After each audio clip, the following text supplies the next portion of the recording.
Akhirnya umat kehilangan pedoman, tidak lagi jelas mana batas yang ma'ruf, mana batas yang munkar. Dalam kondisi sedemikian, akhirnya akan terjadi penjungkiran nilai. Paling celaka nantinya, yang ma'ruf malah dianggap munkar, yang munkar malah menjadi ma'ruf. Peringatan ketiga dari Nabi, wa iza tatabat ummati saqatat min ainillah. Apabila umatku sudah saling berbantahan, apabila umatku sudah saling caci memaki, saqatat min ainillah, jatuhlah mereka dalam pandangan Allah Subhanahu wa taala. Hilang wibawa umat yang sudah saling mencaci maki, saling menjatuhkan, saling gasak, gesek, gosok. Justru agama menganjurkan kita ini saling asah, asih, asuh. Kadang yang kita praktekkan kita ini saling gasak. Yang kedua, saling gesek. Yang ketiga, saling gosok. Gasak, gesek, gosok. Kacau kita ini. Saling gasak, menjegal kawan seiring, menggunting dalam lipatan. Saling gosok, fitnah sana, fitnah sini. Saling gesek, sikut kiri, sikut kanan. Tidak peduli orang lain luka dan sebagainya. Yang penting dia bisa nangkring. Jatuh kita dalam pandangan Allah apabila umat sudah saling mencaci maki. Maka kita kembali kepada persoalan. Hal kedua yang menyebabkan hati jadi mati, qara'tumul Qur'an wa lam ta'malu bih. Kita baca Al-Quran, tapi ajarannya nyaris tidak kita amalkan di dalam kehidupan kita. Akibatnya hati lalu jadi mati. Itu yang kedua. Yang ketiga, yang menyebabkan hati jadi mati dan doa tidak terjawab, idda'aitum annakum min ummati Muhammadin sallallahu alaihi wasallam wa lam ta'malu bi sunnatihi. Kamu mengaku, kamu memproklamirkan diri sebagai umatnya Nabi Muhammad, tapi sunnahnya tidak pernah kamu amalkan. Malahan perkembangan paling akhir bukan saja tidak mau mengamalkan sunnah, malah mengingkari sunnah. Inna lillahi wa inna ilaihi raji'un. Oh, Nabi Muhammad itu manusia biasa seperti kita. Sebagai manusia dia bisa salah. Dan ternyata hadis banyak yang palsu. Yang otentik cuma Quran. Selebihnya adalah sejarah. Tidak ada itu sunnah. Langsung saja kepada Quran. Oh, hadis itu bukan sumber hukum. Oh, tidak perlu mengamalkan sunnah. Saudara-saudara kaum muslimin, mengaku kita umat Nabi, tapi sunnahnya kita campakkan, tidak kita amalkan. Setelah tidak kita amalkan, kita campakkan. Setelah kita campakkan, kita ingkari pula. Inna lillahi wa inna ilaihi raji'un. Bagaimana hati tidak jadi mati? Kalau siang malam kita memproklamirkan diri sebagai umat Nabi Muhammad, sementara sunnahnya kita campakkan, kita abaikan dan kita ingkari dia, sunnah itu. Padahal jikalau sekarang kita mengenal Islam, jikalau kita sekarang ngerti halal haram, tahu hak batil, bisa memilah dan memilih antara yang ma'ruf dengan yang munkar, itu utamanya adalah karena jasa Nabi Muhammad sallallahu alaihi wasallam yang dari generasi ke generasi dilanjutkan oleh para sahabat, oleh tabi'in, oleh tabi'it tabi'in, terus oleh para ulama-ulama sampai kepada kita sekarang ini. Walaupun beliau hanya berfungsi sebagai penyampai, tapi kepribadiannya dijadikan model oleh Allah Subhanahu wa taala di dalam kita melaksanakan kehidupan beragama. Bahwa beliau manusia seperti kita, memang dalam arti unsur biologisnya ya manusia, punya darah, punya daging, punya hati, punya perasaan, bisa sedih, bisa gembira. Tetapi beliau itu termasuk basharun la kal bashar, manusia yang tidak seperti manusia pada umumnya, punya spesifik Dan itu wajar sebagai seorang Rasul pilihan Allah, apalagi merupakan Rasul pilihan dari sekian puluh pilihan. Bahwa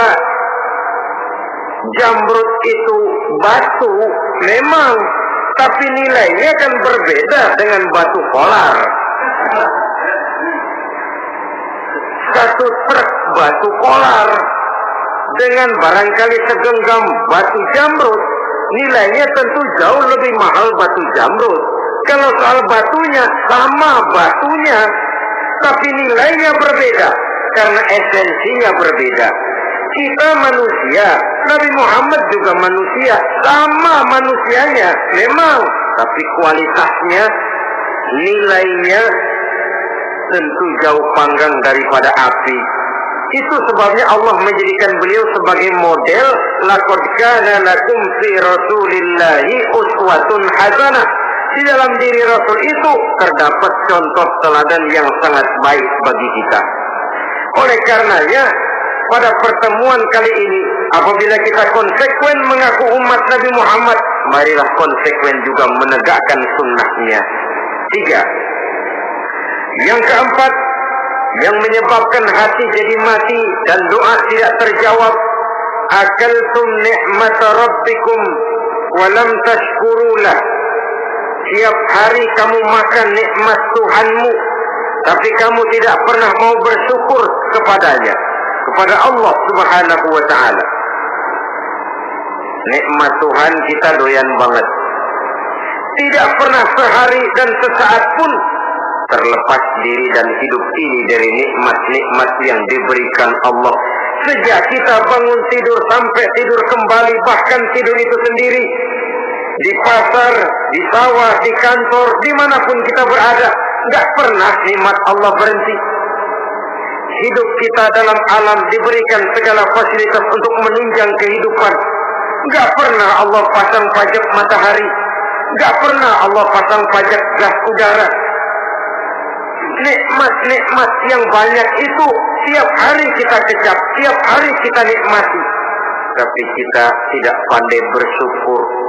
Padahal Allah memberikan peringatan keras dalam hadis kursinya, man lam yashkur ala na'mai wa lam yasbir ala balai falyakhruj min tahti samai wal yatlub rabban siwaya.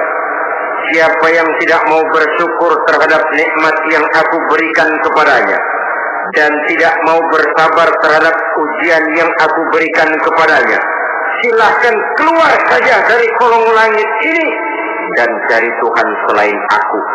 Diusir oleh Allah. Kalau orang tidak mau bersyukur terhadap nikmat yang aku berikan dan tidak mau bersabar terhadap ujian yang aku timpakan, keluar dari kolong langitku, keluar dari Tuhan selain aku. Diusir. Lah yang ngusir Allah. Anak sekarang bilang mau ke Menong.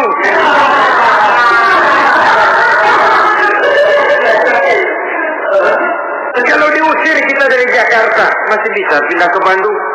Diusir kita dari Bandung, bisa pindah ke Jogja, Solo. Diusir kita dari Indonesia, bisa pindah ke Singapura, Malaysia. Diusir dari kolong langit, mau cari langit mana lagi? Kalau kau tidak mau mensyukuri nikmatku, tidak sabar terhadap ujian yang aku berikan kepadamu, keluar saja, keluar dari kolong langitku ini, dari Tuhan selain aku.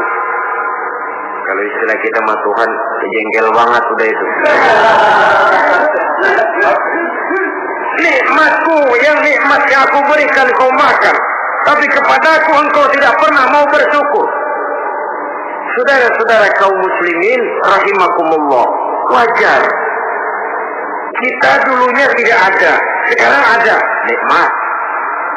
Susunan biologis manusiawi kita demikian cantik, nikmat.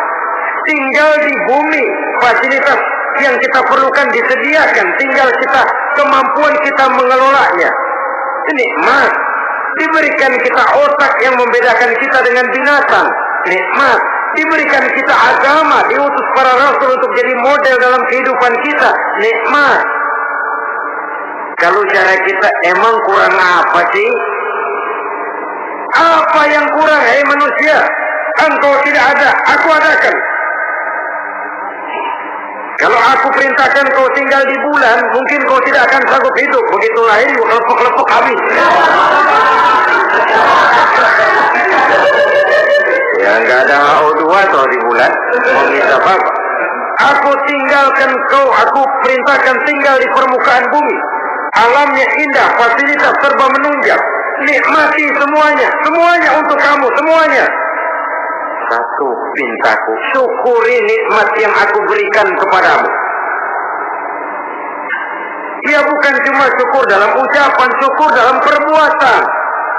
Banyak nikmat yang diterima, makin banyak dia sujud, makin banyak dia ruku, makin banyak dia mengadakan pendekatan kepada Allah. Syukur dalam artian berupa tindakan dan perbuatan, mempergunakan nikmat sesuai dengan kehendak yang memberikan nikmat itu sendiri kepada kita. Saudara-saudara kaum muslimin rahimakumullah, ini penyakit yang keempat. Kamu makan nikmat Tuhanmu, tapi kamu tidak pernah pandai bersyukur kepadanya, mensyukuri nikmat yang diberikan tadi. Bagaimana hati tidak jadi mati?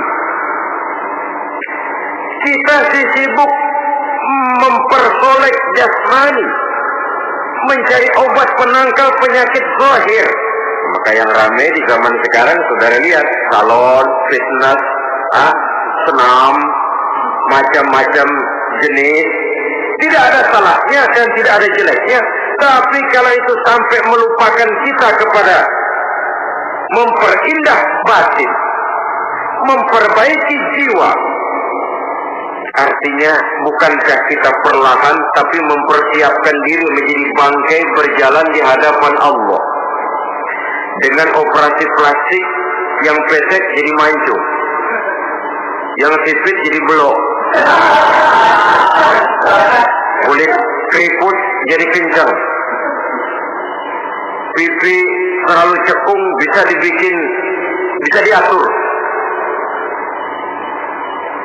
Saudara-saudara, tapi kalau hati yang rusak, jiwa yang rusak, kemana lagi kita akan berobat kalau bukan kepada agama?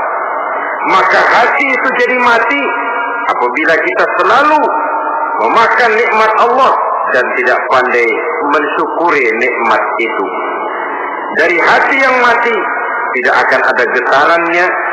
Oleh sebab itu doa tidak terjawab.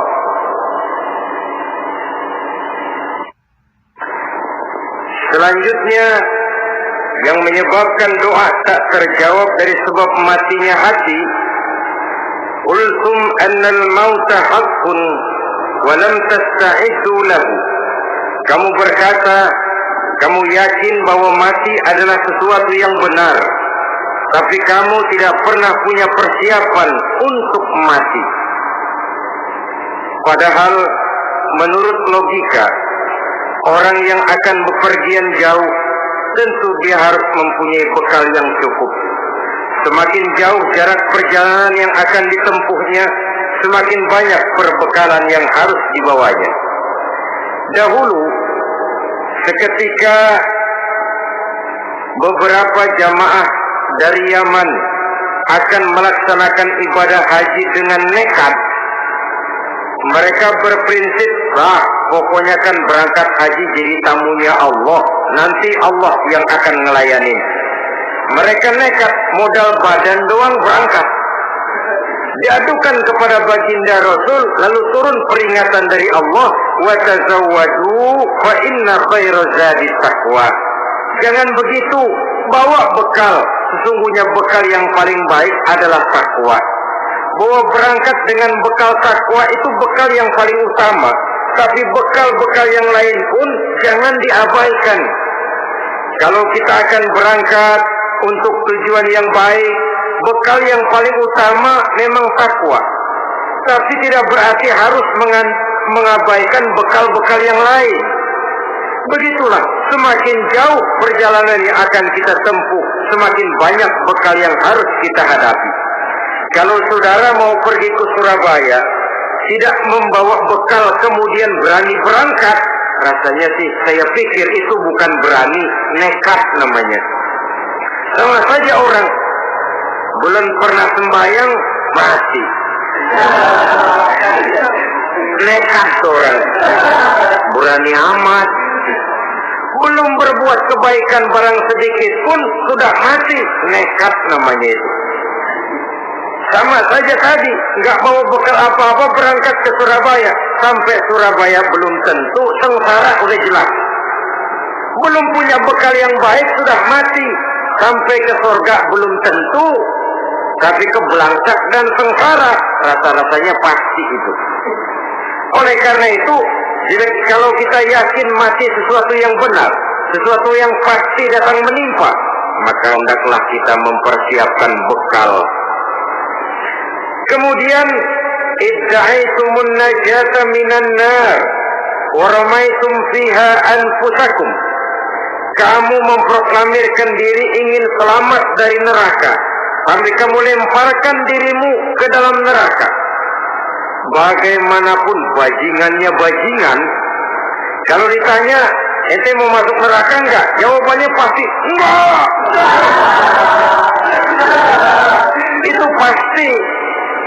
Perbuatannya sendiri yang melemparkan dirinya ke dalam neraka, membiarkan dirinya berlarut-larut, bertimbun-timbun dalam dosa dan kesalahan, dan tidak akan ada niatan untuk memperbaiki diri. Hanyut di meja judi, habis ditelan minuman keras, fitnah sana, fitnah sini, hasud sana, hasud sini. Padahal mulutnya ingin selamat dari neraka, perbuatannya malah melemparkan dirinya ke dalam api neraka. Tidak ada orang yang lebih sayang kepada diri kita selain kita sendiri. Dan menyayangi diri itu tidak cuma dengan memandikannya sehari 3 kali, memakaikannya parfum dengan segala macam merek, memakai sabun yang wangi-wangi, minyak yang harum-harum. Lebih daripada itu, jaga dan sayangi diri. Jangan jatuhkan dia ke dalam perbuatan-perbuatan yang bisa menjerumuskan diri itu ke dalam neraka. Kemudian disambung oleh Imam Al-Faqih Abu Lais yang menyebabkan doa tidak terjawab karena hati mati. Idda'aitum dukhulal jannah walam ta'malu laha. Kamu ingin masuk surga, tapi kamu berat mengamalkan perbuatan yang bisa menyampaikan kamu ke surga. Semua kita kalau ditanya, mau masuk surga? Mau! Tapi jarang yang berlomba melakukan perbuatan-perbuatan yang bisa menyampaikan kita ke surga. Kemudian yang terakhir kata Imam Al-Faqih Abu Lais, dafantum mautakum walam ta'tabiru laha.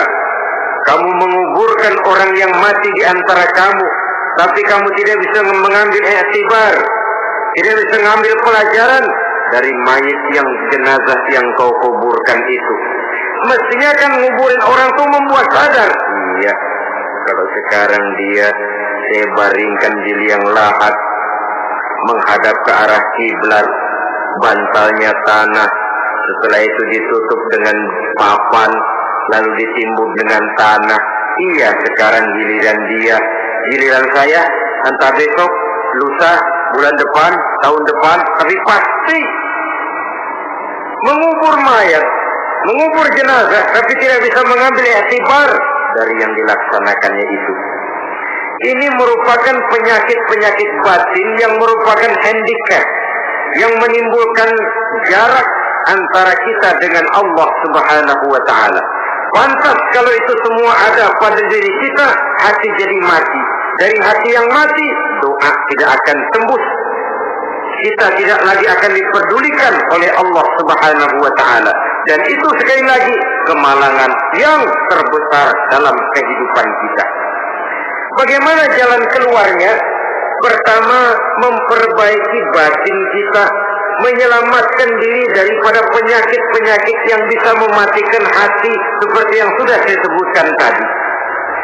Yang kedua, berdoa dengan adab, sehingga tata cara di dalam kita bermohon kepada Allah Subhanahu wa ta'ala dibicarakan secara khusus oleh Al-Imamul Ghazali dalam kitab Ihya beliau yang disebut Adabud Doa. adab di dalam kita melaksanakan doa kepada Allah Subhanahu wa ta'ala. Setelah batin ini bersih dari penyakit-penyakit hati yang bisa menyebabkan hati jadi mati, berdoalah kita kepada Allah. Bagaimana adabnya? Kata Imamul Ghazali rahimahullah, yang pertama hendaklah ia di dalam berdoa itu memilih waktu yang mulia. Minal awqati syarifah, kata beliau, memilih waktu-waktu yang punya nilai mulia. Ramadan dalam 1 tahun, Jumat dalam tiap minggu, sepertiga malam yang akhir pada setiap hari.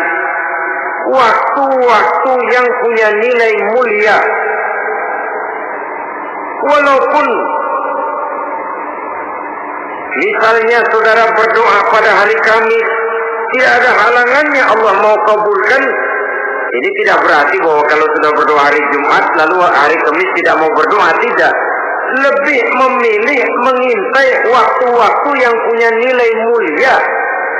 Lailatul Qadar sekali dalam setahun. Waktu-waktu yang punya nilai mulia. Logikanya begini, saudara-saudara. Kalau kita datang ke rumah seseorang, tujuan utama kita minjem duit, yang paling pertama kita perhitungkan tanggal berapa nih? Kan itu dong, tanggal berapa? Kalau tanggal 21 minjem duit, orang lagi ngap-ngapan, boro-boro dia bisa minjemin, dia sendiri mungkin lagi pusing. Kita lebih dulu kita amatin tanggal berapa nih? Yang enak sore apa siang? Jam 2. Jam 2 dia baru pulang dari kantor, tapi giliran tidur. Kalau dia tidur dibangunin, datang mau minjem duit, kagak dimaki-maki sudah kebagusan deh. Kan kita lihat waktunya, timingnya, kata orang sekarang. Tanggal berapa, sore apa malam, apalagi gulam apa terang bulan. Itu semua sudah kita atur sedemikian rupa, memilih waktu. Yang kedua, kata Imamul Ghazali, keadaan, memilih keadaan yang istimewa. Kalau tadi soal waktu, yang kedua soal keadaan.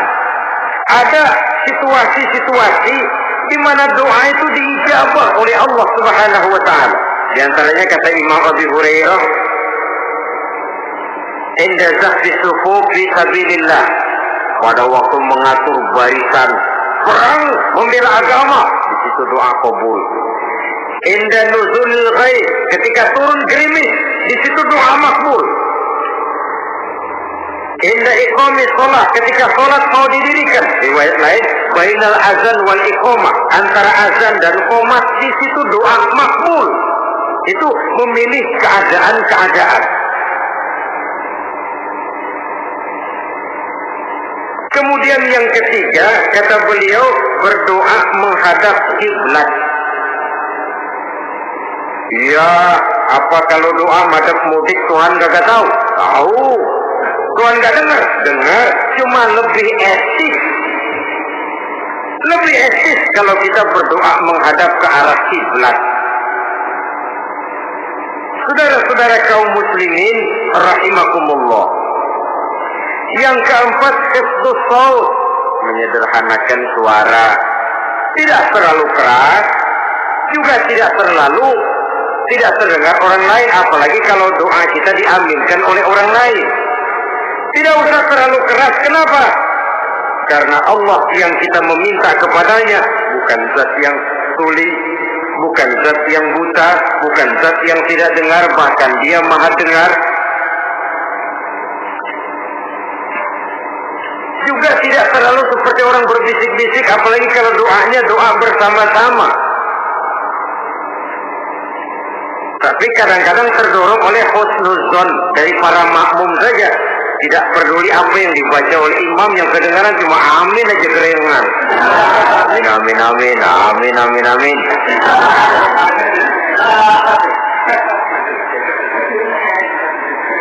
Juga tidak terlalu keras, seperti orang berdoa, seperti orang pidato. saudara-saudara kaum muslimin rahimakumullah. Yang kelima, alla yatakallafa saja fid du'a. Dalam berdoa, kalau istilah kita, jangan nyelongcong.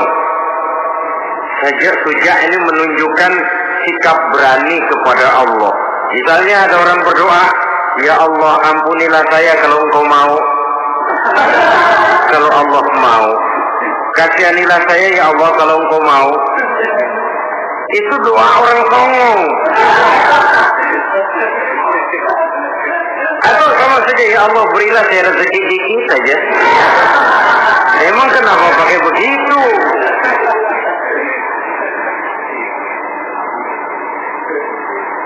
Allah yatakallafa saja fi doa. Yang keenam kata Imam Al-Ghazali, at-tadarru' wal khusyu'. Dengan tadarru' dan khusyuk, dengan sikap tawadu, benar-benar ya seperti kita lah kalau datang memang menghajatkan pertolongan dari seseorang, segala action kita atur supaya hajat kita itu kabul, kan begitu. Kadang-kadang istilah orang kalau perlu ngesor mah ngesor lah, yang penting permintaan dikabulkan, gitu saja. Kita lihat sekarang ini, ramai orang bicara soal film-film Parno. Kelihatannya pendatang-pendatang baru, pokoknya asal bisa main dah, bugil ya bugil deh. Yang penting nyohor, bisa tampil. Walaupun dalihnya semua sama, mula-mula cuma iseng. Adegan panas bagaimana? Kalau tuntutan skenario apa boleh buat? Apa boleh buat? Emang nggak bisa milih. Setelah film beredar baru saya juga jijik lihat tadi kemana aku ini. Udah jadi baru jijik bikinnya merem memang itu.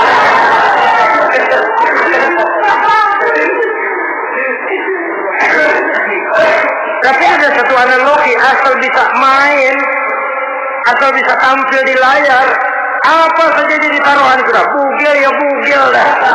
Gak soal dah. Pokoknya bisa main, tampil, nyohor, masuk koran. Udah seperti kata-kata orang Arab, qul ala zamzam fatu'raf. Kalau pengen terkenal, kencingin sumur Zamzam. Artinya apa? Bikin yang aneh-aneh, yang orang gak kerjain, ngetop. Yang ngetop lempengan jeleknya. Sumur Zamzam dikencingin, kan nyohor itu. Sedunia orang kenal. Kenapa? Gila. Saudara-saudara kaum muslimin rahimakumullah, sangat kita sayangkan kalau lalu orang berlomba-lomba dengan cuma modal paha mulus, wajah cantik, dimauin apa saja mau lalu bisa tampil. Akibatnya yang jadi korban adalah anak-anak kita. Disuguhi tontonan-tontonan yang meracuni jiwa mereka.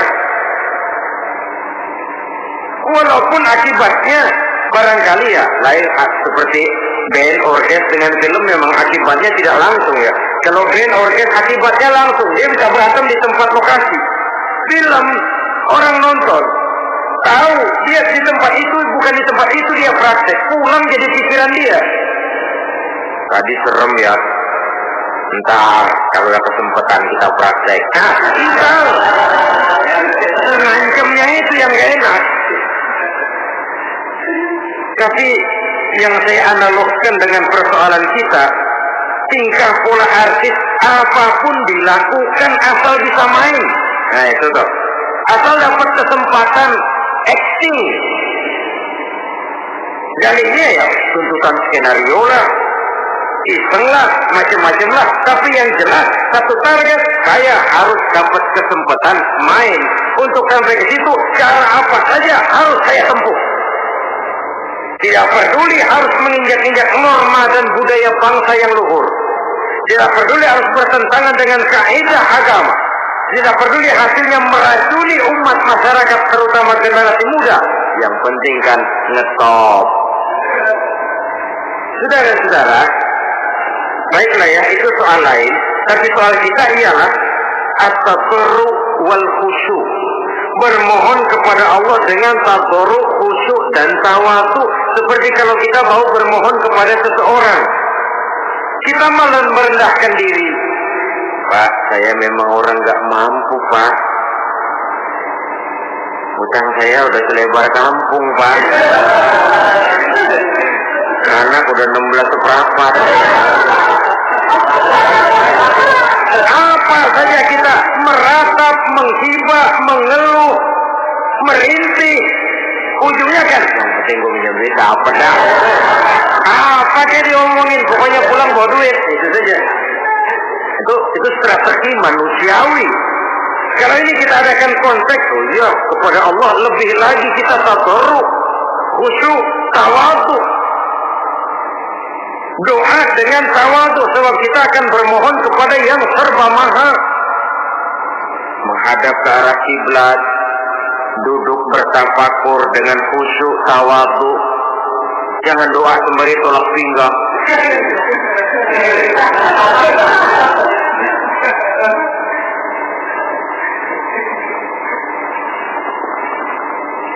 Yang ketujuh kata Imam Al-Ghazali, ayyujzima du'a wa yuqina bil ijabah. Hendaknya dia menjazamkan doanya itu dan yakin bahwa doanya akan dikabulkan oleh Allah. Sebab kata Nabi, innallaha la yaqbalu du'aan min qalbin ghafilin lahin. Allah Subhanahu wa ta'ala tidak akan menerima doa dari hati yang lalai dan main-main. Doa ke orang ogah-ogahan.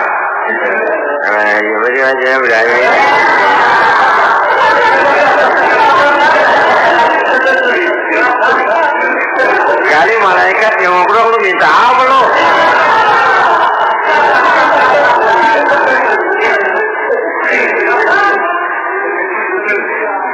Seperti tadi itu, kita datang mau minjem duit sama orang, ngomongnya ogah-ogahan. Minjem duit dikasih syukur, enggak ya udah. Yang enggak ada, enggak dikasih sudah. Kenapa? Mintanya begitu, enggak serius dan enggak yakin bahwa doanya akan dikabulkan. Kalau kita sudah punya keyakinan, jangan-jangan doa saya enggak diterima Allah. Enggak. Ana, kata Allah, ana inda dhanni abdi bi. Aku sih bagaimana menurut sangka hambaku kepadaku saja. Kalau sangkanya baik, aku baik. Kalau sangkanya doanya dikabulkan, aku kabulkan.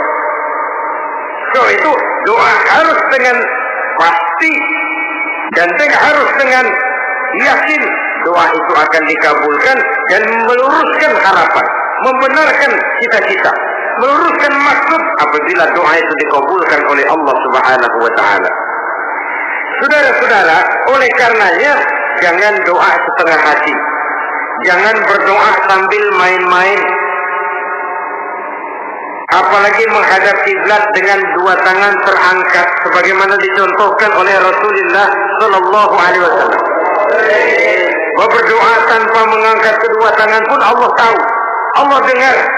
Tapi kelihatannya kurang serius. Seolah-olah terserah ada Tuhan mau dikasih ya kasih, enggak ya udah. Seolah-olah kita tidak serius dalam berdoa. Kemudian yang berikutnya kata Imam Al-Ghazali, ayyaftatahad du'a bi zikrillah fala yabda'u bi su'al. Hendaknya dia mulai berdoa itu dengan menyebut nama Allah, berzikir kepada Allah, fala yabda'u bi su'al, jangan langsung memulai dengan permintaan. Ini tata krama etisnya. Sama juga orang kirim surat, salam sejahtera kami haturkan, padahal enggak ada itu juga enggak apa-apa. Itu kan maksud mukadimah saja. Besar harapan kami semoga Bapak dan keluarga di sini pun berada dalam keadaan sehat walafiat. Selanjutnya kami telah dengar dari berbagai teman tentang kedermawanan Bapak, tentang bantuan Bapak di berbagai bidang yang menyangkut sosial pendidikan. Sehubungan dengan itu maka kami bermaksud mengajukan permohonan. Baru masuk itu mah 15 kalimat kepenuhin urusan lain. Intinya sehubungan dengan itu kami bermaksud memohon kepada Bapak. Kita mulai. Salam sejahtera kami haturkan, bersama ini pula kami macam-macam lah. Sama juga seperti tadi itu. Kita datang mau minjem duit. Datang karena kita tahu datang habis bulan. Malam malam terang bulan. Udaranya sejuk. Ngobrol lah kita. Dapat teh. Apa kabar Pak? Baik. Aduh Bapak sih, untung dah Pak. Kayak pemurah lagi. Saya tahu Bapak banyak nyumbang di mana-mana. Jangan aja tuh orang dia.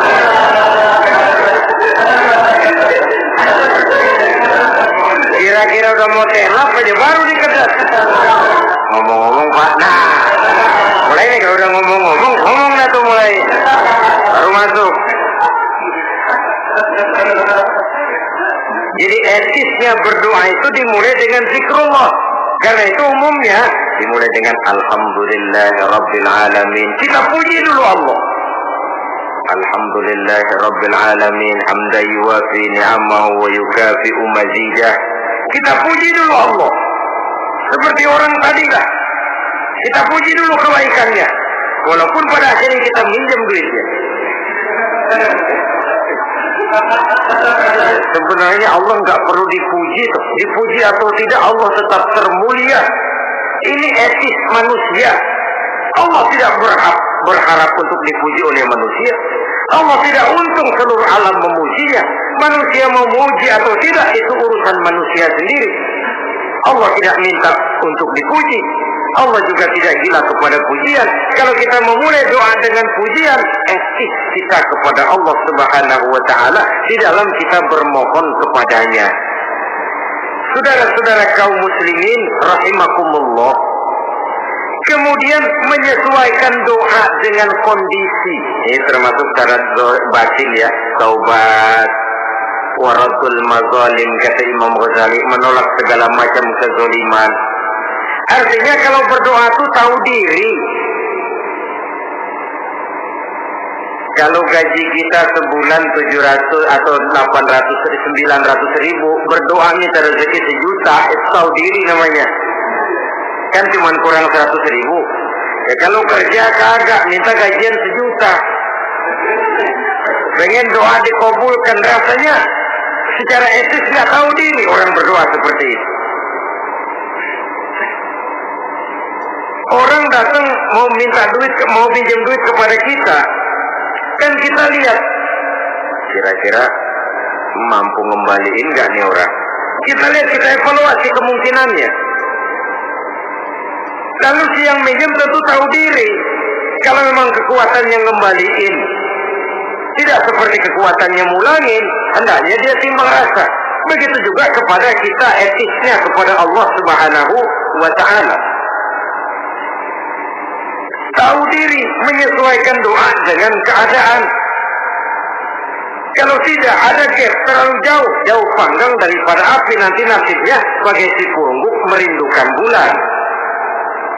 Apabila adab-adab di dalam berdoa ini kita perhatikan, sejak dia dari adab yang zahir sampai kepada adab yang batin, kemudian penyakit-penyakit yang membuat hati itu jadi mati, maka insya Allah doa kita dijabah oleh Allah Subhanahu wa ta'ala. Dalam Al-Baqarah ayat 186, Allah Subhanahu wa ta'ala menjelaskan, wa idza sa'alaka ibadi anni fa inni qarib ujibu da'watad da'i idza da'ani falyastajibu li wal yu'minu bi la'allahum yarshudun. Apabila hambaku bertanya kepadamu Muhammad tentang aku, kata Allah, fa inni qarib, katakan kepadanya, aku dekat sekali dengan mereka. Ujibu da'watad da'i idza da'ani, aku akan jawab, aku kabulkan permohonan orang-orang yang berdoa kepadaku. Falyastajibu li wal yu'minu bi, maka hendaknya mereka juga menjawab panggilanku atas dasar iman kepadaku. La'allahum yarshudun, semoga dengan ini mereka kelak mendapat petunjuk. Saudara-saudara, Al-Baqarah 186 ini dengan nyata menjelaskan kepada kita, Allah akan menjawab doa, mengabulkan permohonan apabila kita falyastajibu li wal yu'minu bi, juga menjawab panggilan Allah atas dasar beriman kepadanya.